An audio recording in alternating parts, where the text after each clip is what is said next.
Dans ce rendez-vous d'infos, on prend le temps de tenter de comprendre la crise politique qui secoue depuis plusieurs semaines le Sénégal. Le divorce plus que consommé entre le président Diomaye Faye et son compagnon de longue route, Ousmane Sonko, interroge, voire inquiète, 2 ans après leur arrivée triomphale à la tête du pays.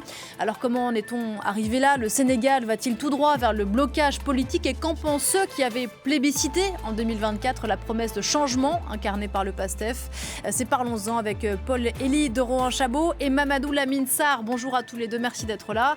On a beaucoup de choses à se dire, c'est Parlons-en et c'est parti.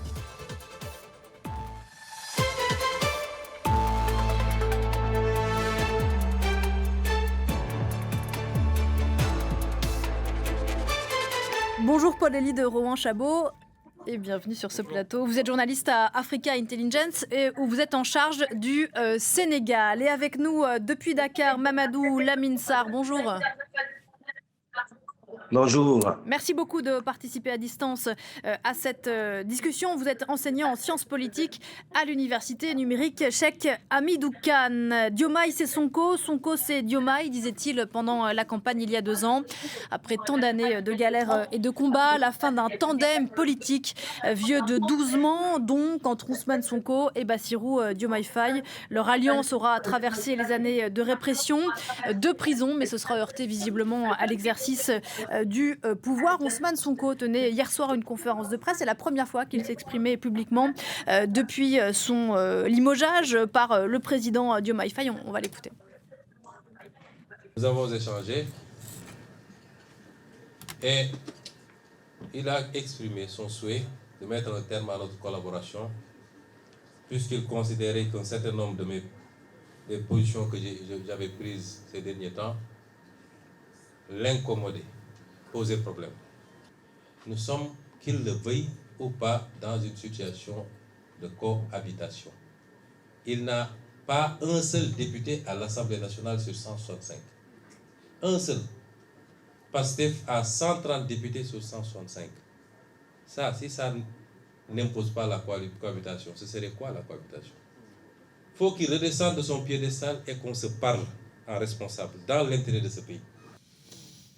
Il faut qu'il redescende de son piédestal, dit Ousmane Sonko à propos de Bassirou Diomaye Faye. Qui aurait pu penser, Mamadou Lamine Sarr, il y a 2 ans, qu'on en serait à des propos comme ceux qu'on vient d'entendre ? Bonjour, merci beaucoup pour l'invitation. Je pense que pas grand monde s'attendait à en tout cas à cette forme de divorce-là. Je dois nuancer cela en disant que la population sénégalaise, en tout cas ceux qui ont élu le président Diomaye Faye, ne s'attendaient pas peut-être à un tel divorce. Mais ceux qui suivent la politique sénégalaise, ceux qui s'intéressent réellement à cela, les analystes de fond, savaient qu'il y avait un risque, au vu de l'exercice du pouvoir, d'arriver à cela. Mais on ne s'attendait pas effectivement à ce soit aussi rapide que ça et que les différences soient aussi, à la fin, peut-être aussi personnelles que cela. Et en ce sens-là, effectivement, c'est une surprise quand même, mais c'est une surprise qui n'en est pas tout à fait une globante, si je peux m'exprimer ainsi, parce que la vie politique sénégalaise est ainsi faite. On conquiert le pouvoir ensemble, on lutte pour les indépendances ensemble, comme c'est arrivé dans les années 50-60 entre Senghor et Dia. Et à un moment donné, le divorce arrive parce que l'exercice du pouvoir, parce que la culture politique, parce que le système présidentiel, l'hyper-présidentialisme parfois dénoncé, fait qu'il ne peut qu'en rester qu'un au final. Ça n'est pas inédit dans l'histoire sénégalaise ? Non, effectivement, il y a eu effectivement des séquences dans l'histoire politique sénégalaise où on a pu observer des tensions au sein de l'exécutif et notamment au sommet de l'exécutif. On pense notamment à la crise fin 62 entre le président Senghor et son premier ministre Mamadou Dia. Qui avait débouché sur l'emprisonnement de ce dernier.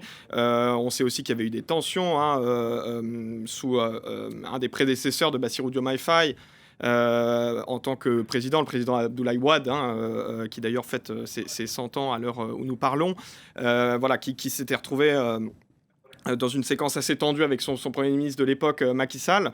Donc ce n'est pas inédit. Mais ces deux-là avaient quelque chose de particulier. Ce tandem était très singulier dans l'histoire sénégalaise. Tout à fait, oui, vous l'avez souligné précédemment. Ils ont été compagnons de lutte dans les rangs de l'opposition. Ils ont également été emprisonnés ensemble. D'ailleurs, je pense que c'est assez intéressant de revenir sur les propos qui ont été tenus par le Premier ministre l'ancien Premier ministre désormais Ousmane Sonko à l'occasion de la conférence de presse qu'il a donnée hier à Dakar. Il a parlé du protocole du Cap Manuel. Et en fait, ça, c'est assez important qu'il en parle. Jusqu'ici, c'était un peu une rumeur, mais il n'avait jamais vraiment mentionné de manière aussi explicite. Mais c'est cette idée selon laquelle, lorsque Ousmane Sonko était opposant, il avait été emprisonné pour différentes affaires. Il y avait une affaire de mœurs, mais il y avait également une affaire de diffamation. Et c'est une affaire qui le rendait inéligible. C'est-à-dire qu'au regard du droit sénégalais, il n'était pas en capacité de se présenter à l'élection présidentielle de 2024. Et donc, face à cela, plutôt que de lutter indéfiniment, il s'est résolu à désigner une sorte de dauphin. Un plan B, quoi. Un plan B, absolument. Et alors, il y avait plusieurs candidats. On a souvent dit que Bassirou Diomaye Faye, qui était un des lieutenants principaux d'Ousmane Sonko, s'était imposé assez naturellement. Mais en réalité, il y avait plusieurs candidats. Le choix d'Ousmane Sonko s'est finalement porté sur Bassirou Diomaye Faye. Et ça avait surpris d'ailleurs, parce que par le passé, les deux avaient pu avoir des divergences. Néanmoins, voilà, Sonko avait décidé de choisir Bassirou Diomaye Faye, mais il y avait eu une sorte d'accord tacite qui avait été passé entre les deux hommes, suivant lequel Bassirou Diomaye Faye ne devrait en réalité que préparer le terrain pour le véritable avènement d'Ousmane Sonko au pouvoir en tant que président, parce qu'il ne pouvait pas, comme on en a parlé, il ne pouvait pas se présenter en tant que président. Et il y aurait une forme de trahison d'une certaine façon. Et Ouais. on va y revenir et on va l'expliciter. Reste que même si ce plan B ou ce plan D, comme Diomaye Faye, n'était pas forcément le premier, ou en tout cas évident il y a quelques années, on a rappelé que les deux hommes ont cofondé le PASTEF en 2014. Ils ont des liens intimes. Je crois que... alors Ousmane Sonko disait hier qu'il s'était parlé, mais je crois que depuis ce limogeage, il ne s'était plus parlé. Donc on était quand même arrivé à un point de rupture très fort. Vous le rappeliez, Mamadou Lamine Sarr, ceux qui connaissent la vie politique sénégalaise ne sont pas étonnés de ce divorce. En revanche, on s'interrogeait sur la forme qu'il a pris. On va voir à l'antenne les différents actes qui ont amené à cette situation. Donc 22 mai, limogeage d'Ousmane Sonko de son poste de Premier ministre. 26 mai, à peine quelques heures plus tard, Ousmane Sonko est élu à la présidence de l'Assemblée nationale. On y reviendra bien sûr. Début de semaine, là, avant-hier, nouveau gouvernement sans poids lourd du PASTEF.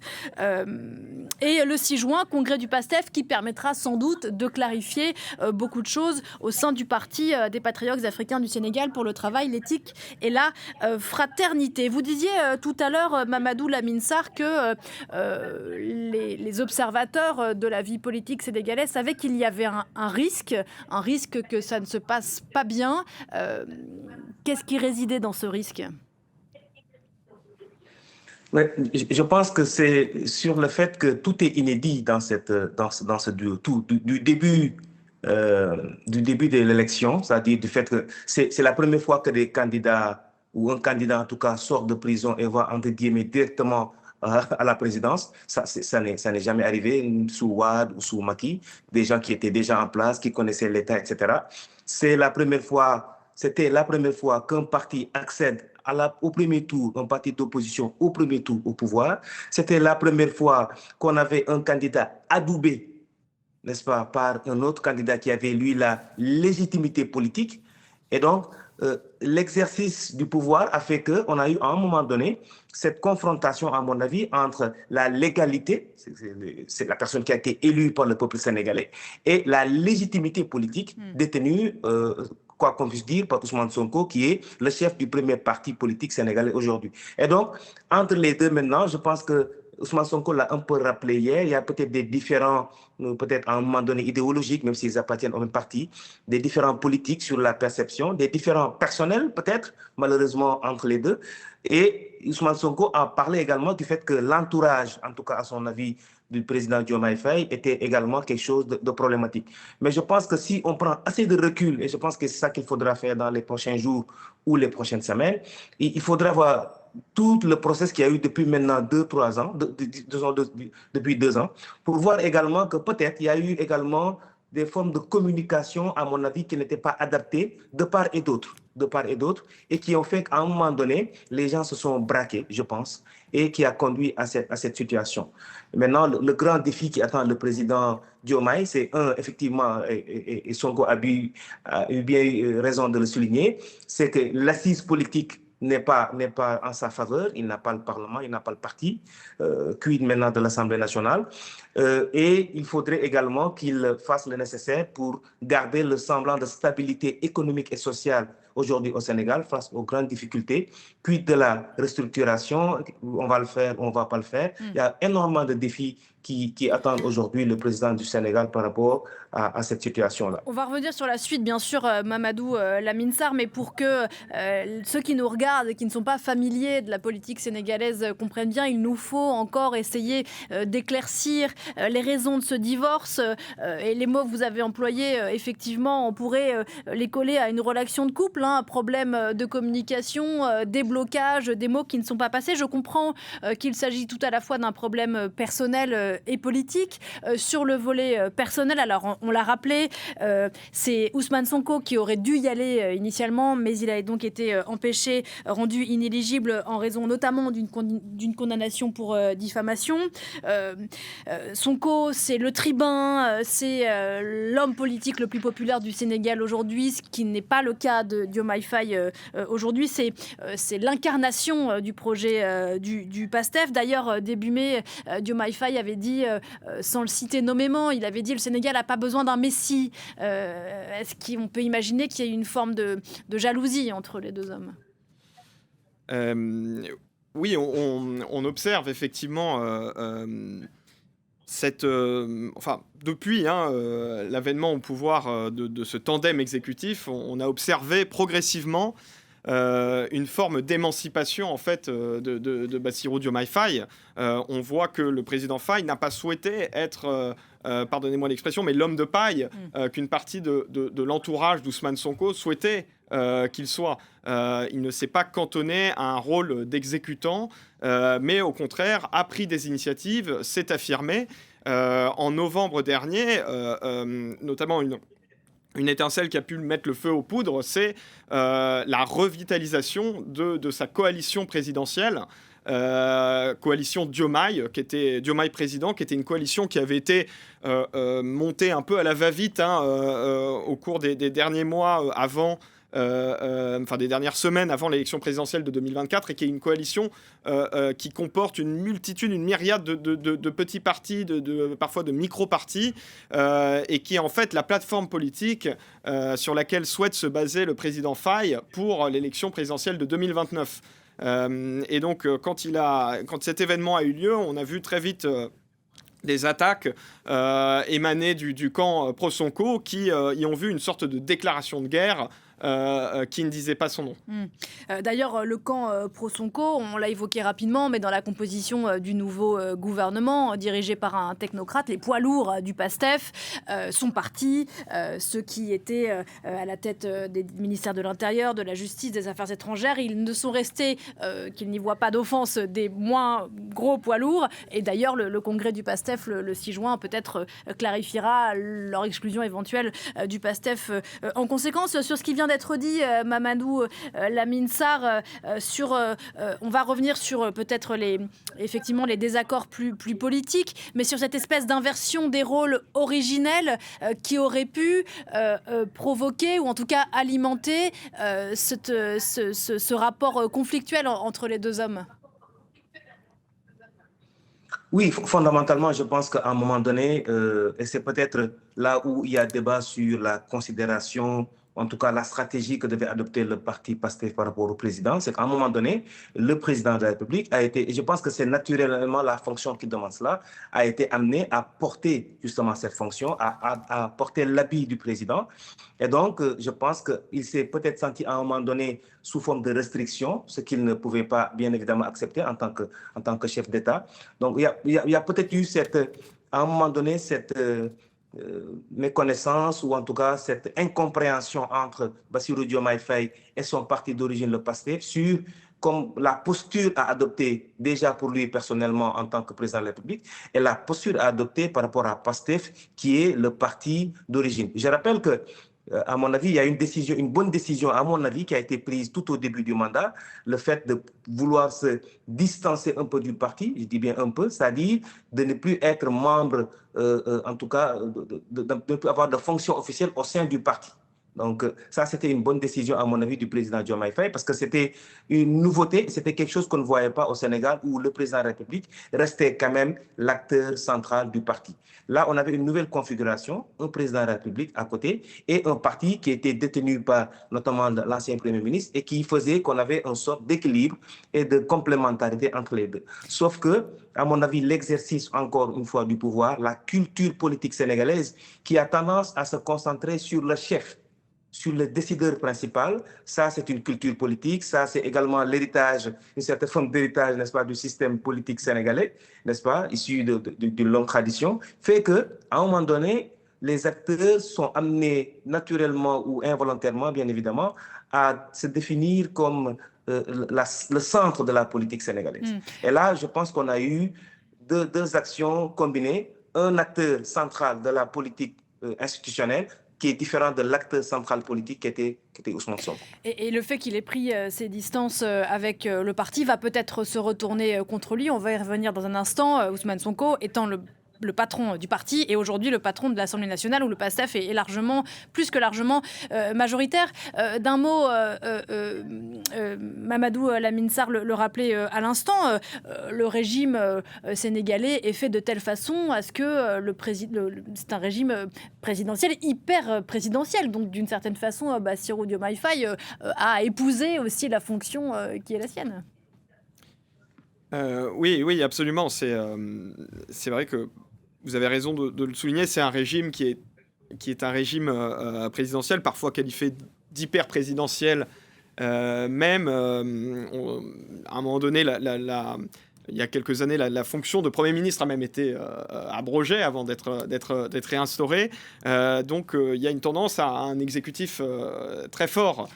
Oui, la question qu'on peut se poser derrière ça, c'est est-ce que Ousmane Sonko ne pouvait pas se douter d'une certaine façon que les choses allaient se passer comme ça et que Bassirou Diomaye Faye allait incarner la fonction qu'il avait héritée démocratiquement dans les urnes? C'était une crainte d'Ousmane Sonko et de ses partisans, et ça avait été souligné par nombre de commentateurs lors de l'accession de ce tandem au pouvoir.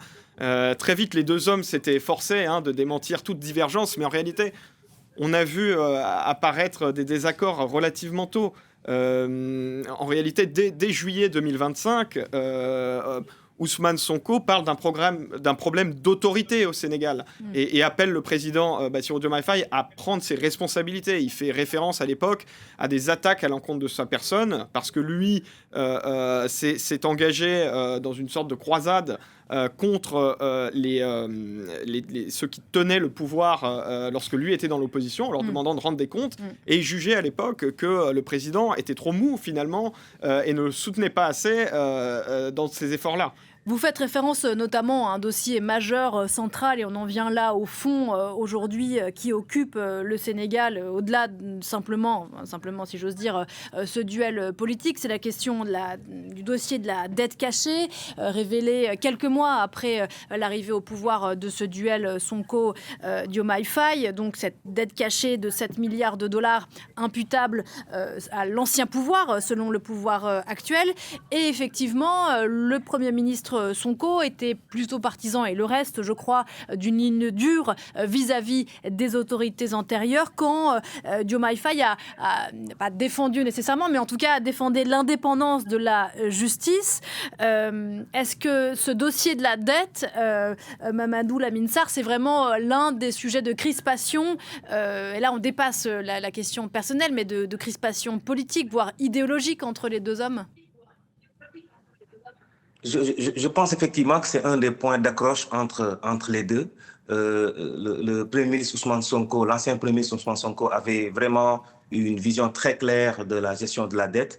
Là également, on parlait tout à l'heure du terme inédit. C'est également quelque chose qui ne s'est jamais vu au Sénégal, le fait qu'un nouvel gouvernement arrive et dise clairement qu'on a eu une dette cachée, etc.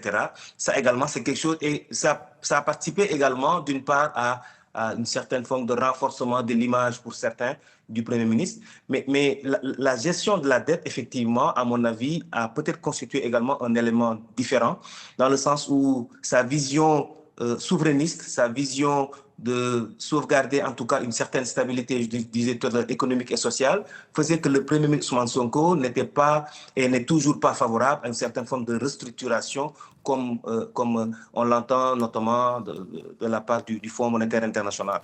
Est-ce que c'est réellement le cas cette fois-ci avec le président Diomaye Faye? Je n'ai pas entendu de discours ou en tout cas une déclaration officielle solide de la part du président qui serait contre cette restructuration et qui serait sur la même position qu'Ousmane Sonko. Donc, c'est en ce sens, je pense que les prochaines semaines seront extrêmement importantes pour voir comment est-ce que le nouveau gouvernement va tenter de gérer la situation, parce que c'est de plus en plus difficile. Et comme je pense que c'est l'ancien Premier ministre qui en parlait hier, et qu'il y a une possibilité, selon lui, que le nouveau gouvernement, si c'est nécessaire, aille vers une certaine entente avec le FMI sur cette question-là. Donc je pense que ça a été un point de différence, comme d'autres points, notamment la question de la justice pour les victimes des événements entre 2021 et 2024. Oui, justement, sur cette question de la dette et du programme avec le FMI, on s'éloigne un peu de notre sujet, quoique pas tout à fait, mais est-ce que l'arrivée de ce technocrate, Amadou Aminou Lo, donc au poste de Premier ministre, peut changer la donne dans les discussions qu'on sait compliquées entre le Sénégal et le FMI? Oui, je pense que c'est tout à fait le cas. On voit bien que il a un profil de technocrate, de technicien. Hein. C'est quelqu'un qui a passé l'essentiel de sa carrière à la Banque centrale des États d'Afrique de l'Ouest, la BCAO. Donc il a une bonne connaissance, une solide connaissance des questions financières, des questions monétaires également. Donc on se dit qu'il est effectivement, il est parfaitement à même de gérer ce dossier très épineux, très technique, qui est celui des négociations avec le FMI. Mais qui est très concret, hein, parce que ça pèse très lourdement sur les finances du Sénégal aujourd'hui. Absolument, absolument. Et c'était il y a quelques jours, le patron de l'APIX, qui est l'agence en charge d'attirer des investissements au Sénégal, le reconnaissait lui-même dans une interview, et disait que ce contexte-là pesait énormément sur l'attractivité du Sénégal, freinait les investissements. Donc le rôle du Premier ministre Lo va être absolument crucial dans les prochaines semaines.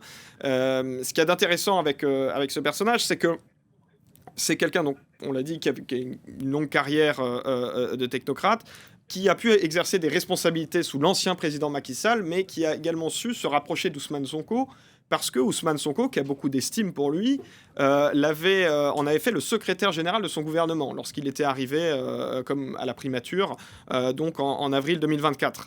Et petit à petit, il a également su gagner la confiance de Bassirou Diomaye Faye, qui vient d'en faire son nouveau Premier ministre. Donc on voit bien que c'est quelqu'un finalement qui est un peu un homme de consensus. D'ailleurs, c'est assez intéressant de voir que malgré les attaques qu'Ousmane Sonko a proférées à l'égard du nouveau gouvernement hier dans sa conférence de presse, pour autant, il ne s'est pas encore engagé à le censurer. Donc on voit bien qu'il y a cette volonté de laisser une chance à cet homme qu'il connaît bien. Et la grande question, effectivement, c'est est-ce que ce nouveau Premier ministre va-t-il ou non s'engager de manière explicite dans la voie de la restructuration, sachant qu'on ne connaît pas encore sa position officielle sur le sujet.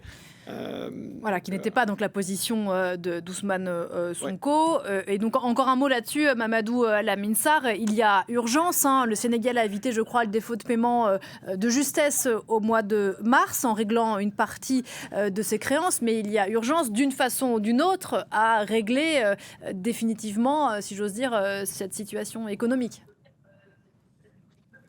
Oui, et c'est là tout le défi, à mon avis, du nouveau gouvernement, parce que certains termes, en tout cas ici, restructuration, rappellent des heures sombres, notamment des années 80, et les populations savent ce qu'il en coûte de restructuration, de plans d'ajustement structurel, de FMI, etc. Et donc, le grand défi, ce sera de maintenir, je disais tout à l'heure, cette stabilité, entre guillemets, économique et sociale, et de faire face à cette dette étouffante. C'est là c'est un grand écart que, voilà. Et je pense que l'ancien Premier ministre Ousmane Sonko a bien compris cela. Et je pense que c'est en ce sens-là qu'il a décidé, en tout cas qu'il a déclaré lui, qu'il ne serait pas à l'origine du blocage d'un pays, notamment au niveau du Parlement. Parce qu'il faut rappeler que, certes, le régime présidentiel sénégalais est très fort et marque vraiment une empreinte du président sur la vie politique et institutionnelle du Sénégal, mais que le Parlement a un rôle fondamental sur beaucoup de choses, notamment sur les finances, sur les lois, etc. Et donc, que si le parti PASTEF souhaitait bloquer ou en tout cas mettre les bâtons dans les roues au Premier ministre, ça serait quelque chose effectivement de possible, mais je ne pense pas que ce soit profitable au PASTEF ni au président de la République et au Premier ministre. Donc c'est tout un travail de réflexion, et c'est ça le rôle du gouvernement, c'est pour ça qu'ils ont été élus, de voir comment gérer la dette et en même temps assurer une vie, en tout cas une certaine gestion économique et sociale du pays qui est vraiment difficile. Pour revenir aux raisons de ces crispations entre Ousmane Sonko et Diomaye Faye, et à nouveau, il ne s'agit pas nécessairement de parler que de deux hommes, mais de ce que ça dit du Sénégal d'aujourd'hui. Est-ce que vous diriez aussi que Paul-Élie de Rohan-Chabot, que Diomaye Faye, d'une certaine façon, est un peu moins jusqu'au-boutiste, je le dis sans jugement aucun, qu'Ousmane Sonko, qui se serait un peu peut-être distancé du programme de 2024, et on voit les images derrière vous, je pense que c'est des images de la campagne de 2024. C'est vrai que au moment de la campagne, il y a eu parmi notamment la jeunesse sénégalaise une espèce d'espoir de rupture quasi révolutionnaire, avec un système accusé de corruption, d'atteinte aux libertés. Il y a eu bien sûr avant ça ces moments terribles pour le Sénégal, et d'ailleurs dont les responsables, le cas des responsables joue aussi dans les brouilles actuelles. Il y a la question de la sortie du franc CFA, il y a les questions du rapport avec la France. Est-ce que voilà, Diomaye Faye c'est pas un peu plus mesuré sur certains points que ne pouvait l'être Ousmane Sonko? En réalité, on voit bien effectivement que lorsque Bassirou Diomaye Faye a endossé le costume de chef de l'État, il s'est effectivement retrouvé dans une posture bien moins radicale que celle qui était celle d'Ousmane Sonko, en fait, qui s'est toujours décrit comme une personnalité souverainiste, comme proche du Sud global, comme quelqu'un qui allait rééquilibrer effectivement les alliances et les relations diplomatiques du Sénégal sur la scène étrangère, sur la scène internationale, pardonnez-moi. Et Diomaye, finalement, alors, n'a pas tout à fait pris le contre-pied, mais c'est néanmoins avéré beaucoup plus modéré. Et vous avez parlé de la relation avec la France. C'est effectivement un bon exemple. Ousmane Sonko a pu avoir des mots très durs contre la France lorsque, notamment, il était dans les rangs de l'opposition, mais aussi lorsque il est devenu Premier ministre. Il s'est d'ailleurs jamais rendu en France, sauf erreur de ma part, lorsqu'il était Premier ministre, alors qu'il a été invité à le faire. Il avait notamment été invité par le MEDEF en septembre dernier, et à la place, il a préféré se rendre en Italie pour voir la diaspora sénégalaise. A contrario, Bassirou Diomaye Faye très vite a commencé à nouer une relation de confiance avec Emmanuel Macron.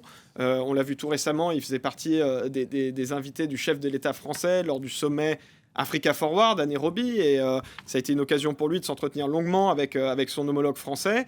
Même si, pardon, bien sûr, sa présidence coïncide aussi, bien sûr, enfin ce n'est pas une coïncidence, mais avec le départ des forces françaises des bases du Sénégal. Oui, effectivement, c'est sous sa présidence qu'on a assisté au départ définitif à la restitution des emprises militaires françaises au Sénégal, qui était dans les tuyaux depuis un certain temps. Parce que vous dites, voilà, c'est que reste que la relation existe, réelle, entre Diomaye Faye et le président. Voilà, la relation est toujours là. Il y a toujours des discussions. Il y a encore plusieurs centaines d'entreprises françaises qui sont aujourd'hui actives au Sénégal. Donc on est bien loin, en fait, de la rupture qui avait pu être annoncée lorsque le PASTEF est arrivé au pouvoir. Est-ce que vous diriez, Mamadou Lamine Sarr, que Bassirou Diomaye Faye a fait preuve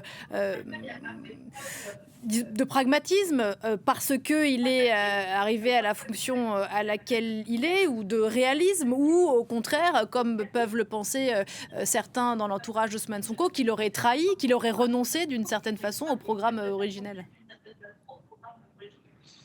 Oui, c'est en tout cas c'est un des reproches faits en tout cas par les membres du PASTEF, par les militants du PASTEF au président Diomaye, c'est de s'être éloigné en tout cas de ce qui avait été convenu, notamment dans le programme du PASTEF avant les élections.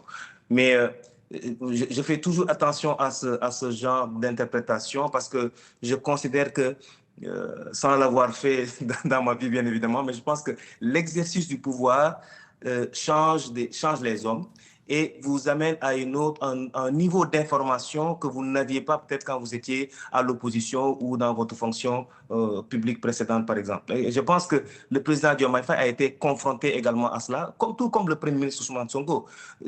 L'exemple le plus parfait, c'est le cas de la dette. Je pense qu'il ne mesurait pas, il savait qu'il y avait une dette sénégalaise assez énorme, mais je pense que c'est à travers l'exercice du pouvoir qu'ils ont saisi toute l'ampleur de la dette. Et c'est ce qui a conduit justement à cette décision, par exemple, du Sénégal, du Premier ministre, de dévoiler cela. Mais sur cette dimension de, par exemple, la relation, les relations internationales, etc., il faut juste souligner que parfois, il faut nuancer ce que la position de PASTEF. PASTEF n'était pas pour une rupture totale des relations, n'est-ce pas, avec la France ou avec avec les puissances occidentales. C'était plutôt vers une redéfinition, un élargissement des partenariats, n'est-ce pas, avec notamment les pays du Golfe et les pays émergents, notamment la Chine en tête de proue, l'Inde et le Brésil, la Russie, etc. C'était une manière de diversifier les relations et ça pouvait avoir une certaine cohérence au vu de leur idéologie et au vu également de la marche du monde. Donc, je pense que sur ce point-là, il y a eu peut-être des désaccords, mais à mon avis, des désaccords moins marqués que sur la question, par exemple, de la justice ou de la gestion de la dette ou en tout cas de l'entourage du président Diomaye Faye. Eh ben, dites-en un mot sur la justice, parce que ça fait plusieurs fois que vous l'évoquez. Quels ont pu être peut-être les désaccords sur cette question de la justice, justement? Oui, c'est un point extrêmement important parce que c'est un des points sur lesquels en tout cas 54% des Sénégalais ont élu, n'est-ce pas, le président Diomaye Faye sous l'influence bien évidemment du parti PASTEF et d'Ousmane Sonko. C'est-à-dire, par exemple, la réforme du système judiciaire, c'est quelque chose qui a été... Et je pense qu'il y a eu une bonne entame qui a été faite lorsqu'on a organisé les assises sur la justice. C'était une bonne chose de revoir, de discuter, de parler de la nécessité de revoir le système judiciaire et juridique sénégalais. Mais au-delà de ça, il y avait cette volonté-là de la population que le travail de justice soit fait par rapport aux événements de 2021 jusqu'en 2024, que la gestion, en tout cas, des deniers publics sous Macky Sall soit réglée. Et le parti PASTEF, les militants, et je pense que Ousmane Sonko en a parlé hier, ont eu l'impression qu'il y a eu des blocages en interne par rapport à ce sujet-là. Et ça a créé une frustration entre Ousmane Sonko et le président de la République et ses collaborateurs, parce qu'ils n'avaient pas la même vision en tout cas sur la position judiciaire et juridique du Sénégal sur ces grands dossiers, les événements de 2021-2024 et la gestion des deniers publics sous la présidence Macky Sall. Et je pense que ça a créé un problème entre les deux et entre les deux camps. Cette question de la responsabilité des événements qui sont intervenus à la fin de la présidence Macky Sall, qui est resté 12 ans au pouvoir au Sénégal, la question de la grogne sociale, elles étaient au cœur de la campagne de 2024. Le PASTEF a été élu en faisant beaucoup de promesses. On va écouter ces quelques réactions de Sénégalais qui réagissent à ce divorce consommé à la tête de l'État. Les Sénégalais attendaient ça. Le président, c'est lui, comme on dit, c'est lui qui nomme et c'est prérogative de limoger, de nommer. Donc voilà quoi. Je pense que si c'est pour le bien du pays, je pense que c'est ce qu'on devrait faire. Un gouvernement sans le PASTEF, c'est tirer une balle dans le pied. Parce que moi je ne comprends pas le président de la République. Ce limogeage est assez troublant. J'ai été surpris d'apprendre la nouvelle. L'annonce a été soudaine. Ce n'est pas une bonne chose pour le pays. Le pays a besoin d'emplois, pas de politique. Grâce à Dieu, nous, les partisans de Sonko, c'est ce qu'on voulait. Ousmane Sonko a accompli plus que n'importe quel autre ministre dans l'histoire du Sénégal. On sera plus que jamais fiers d'être à ses côtés. Bassirou Diomaye Faye a agi avec immaturité. Voilà, on entend que les avis sont partagés, qu'on soit partisan d'Ousmane Sonko, Diomaye Faye, mais il y a quand même un sentiment, on sent une espèce de crainte, parce que 2024, ça devait être la fin de la désillusion, ça devait être le renouveau, et là, il y a nécessairement, sans jugement politique aucun, une instabilité qui n'est bonne pour personne. Absolument, et bonne pour personne, est assez déplorable en vérité, quand on regarde les chiffres du chômage des jeunes, le chômage des jeunes a progressé au Sénégal depuis l'arrivée du PASTEF au pouvoir, quand on se base sur certaines statistiques gouvernementales même. Donc non, le pays se retrouve dans une situation extrêmement délicate. Aujourd'hui, vous avez beaucoup d'entreprises sénégalaises, étrangères qui ne sont pas payées. L'État a accumulé des arriérés envers un certain nombre de prêteurs, de bailleurs, comme la Banque africaine de développement. Il y avait eu tout un sujet avec l'Agence française de développement aussi. Il y a d'autres pays européens, mais pas seulement, qui sont concernés, parce que la Chine, dont on parlait tout à l'heure, la Chine est un des premiers créanciers bilatéraux aussi du Sénégal. Donc c'est vraiment un État qui se trouve actuellement face à un défi majeur, et l'équation du nouveau Premier ministre va être très compliquée à ce niveau-là, parce que d'un côté, il va devoir s'employer à rassurer justement les créanciers, les marchés, les bailleurs, mais de l'autre, il va devoir, pour les rassurer, faire passer ou tenter de faire passer une série de mesures qui vont dans le sens de la rigueur budgétaire. Et là, il risque de se heurter au mur de l'Assemblée nationale. Alors justement, cette Assemblée nationale, 130 sièges sur les 165 au Parlement sénégalais reviennent au PASTEF. On l'a rappelé tout à l'heure, Ousmane Sonko, et il l'a redit hier, il ne serait pas celui qui pratiquerait la politique du blocage vis-à-vis des décisions, ou en tout cas des propositions de loi faites par le gouvernement.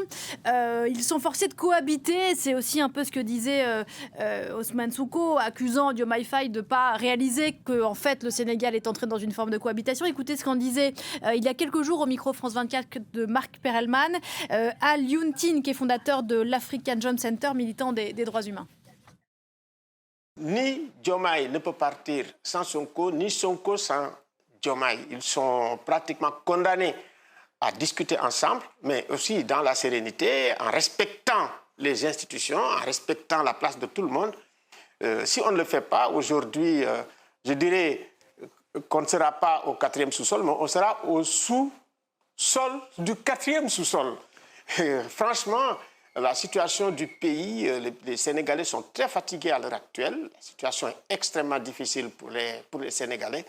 On ne peut pas se permettre vraiment d'utiliser les institutions pour se battre. Voilà, beaucoup de sous-sol pour les Sénégalais. Blague à part, 2 hommes condamnés à la cohabitation, disait Alioune à l'instant. Vous ne croyez pas un scénario plutôt catastrophe dans lequel Mamadou Lamine Sarr, Ousmane Sonko serait aujourd'hui le principal opposant du président Diomaye Faye ?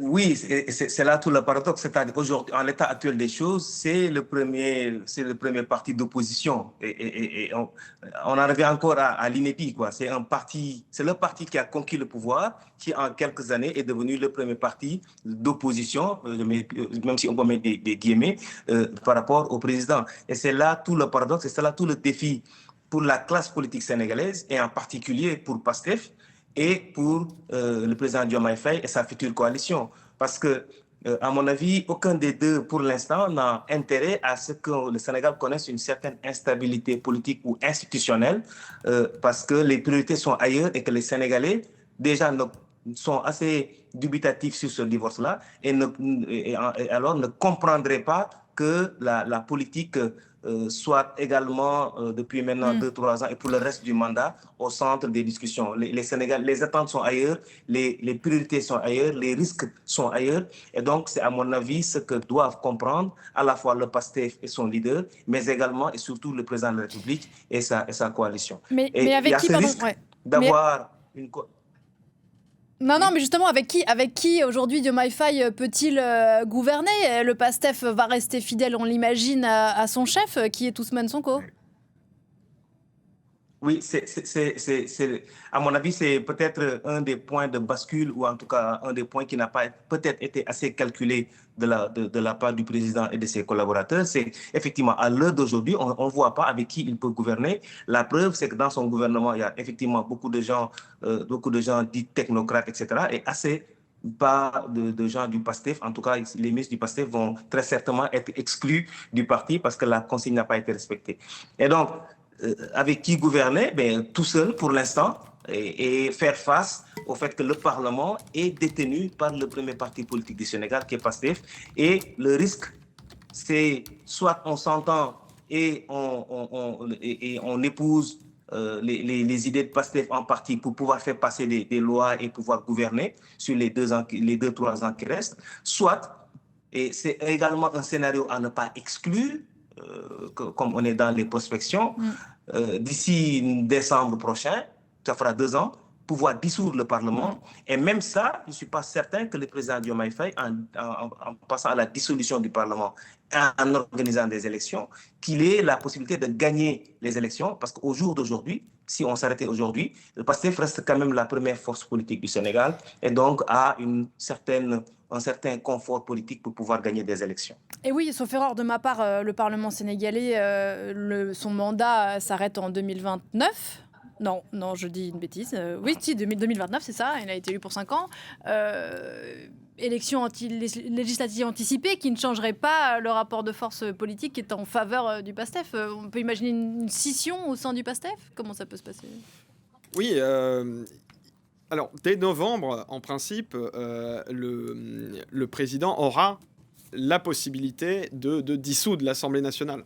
Et on peut tout à fait anticiper qu'en cas de blocage au niveau législatif, ils prennent cette décision-là.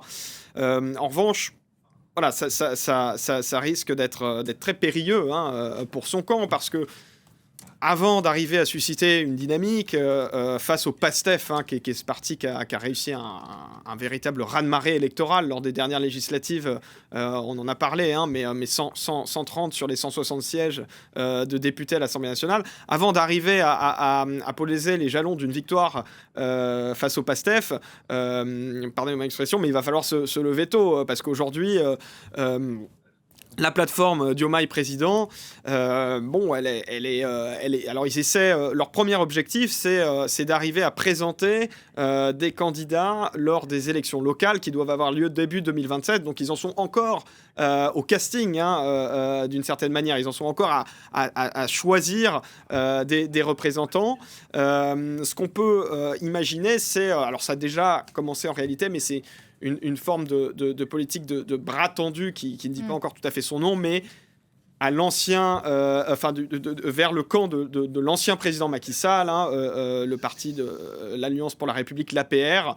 Voilà, donc s'appuyer sur les ennemis d'hier pourrait effectivement permettre de susciter une dynamique électorale un peu plus forte. Le principe de la réalité dans l'exercice du pouvoir. D'un mot, Ousmane Sonko, Mamadou Lamine Sarr, que ce soit en 2029 ou avant, n'a pas renoncé à être un jour président du Sénégal?